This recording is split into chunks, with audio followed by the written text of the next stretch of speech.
السلام علیکم ورحمۃ اللہ وبرکاتہ۔ ناظرین کرام، آج میں حاضر ہوا ہوں روزہ سے جڑے 5 ایسے مسائل کو لے کر جن سے روزہ نہیں ٹوٹتا، جن کا جاننا ہر روزہ دار کے لیے ضروری ہے۔ ناظرین، میرے چینل کا مقصد حالت حاضرہ میں دین سے تعلق رکھنے والے ضروری مسائل کو وقت کے تقاضے کے ساتھ خاص طور سے امت مسلمہ کے ان افراد تک پہنچانا جو مسائل کے سلسلے میں زیادہ معلومات نہیں رکھتے ہیں۔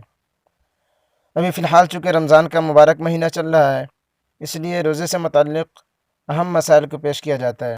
اس لیے میرے یوٹیوب چینل الخلیل کو سبسکرائب کریں تاکہ روزے سے متعلق جو پیش آنے والے اہم مسائل ہیں ان سے آپ اچھی طرح واقف ہو سکیں، اور آپ کو جس مسئلے کے بارے میں وضاحت مطلوب ہو اس کو میرے کامنٹ باکس میں لکھ دیں تاکہ اس مسئلے کی صحیح وضاحت آپ کے پاس آسانی سے پہنچ سکے۔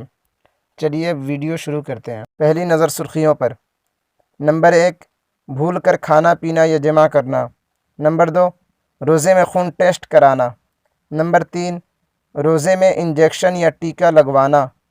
نمبر 4، روزے میں گلوکوز چڑھوانا۔ نمبر 5، روزے میں آکسیجن لینا۔ ناظرین کرام، اب چلتے ہیں تفصیلات کی طرف۔ بھول کر کھانا پینا یا جمع کرنا۔ بھول کر کھانے پینے اور جمع کرنے سے روزہ نہیں ٹوٹتا۔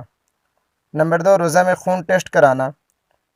تو روزے کی حالت میں خون نکال کر ٹیسٹ کرانے سے روزہ فاسد نہ ہوگا، لیکن اتنا زیادہ خون نہ نکلوائیں کہ کمزوری غالب ہو جائے۔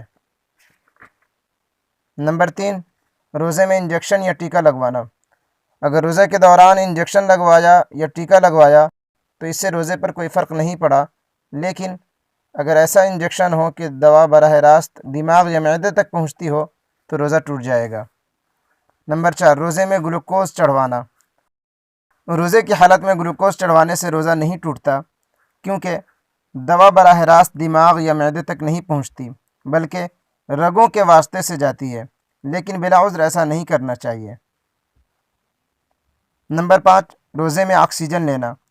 روزے میں اگر آکسیجن کے ذریعہ سانس لیا جائے تو اس سے روزہ فاسد نہیں ہوتا، کیونکہ آکسیجن محض ایک صاف ستھری ہوا ہے، اس کا بدن میں جانا مفسد صوم نہیں ہے۔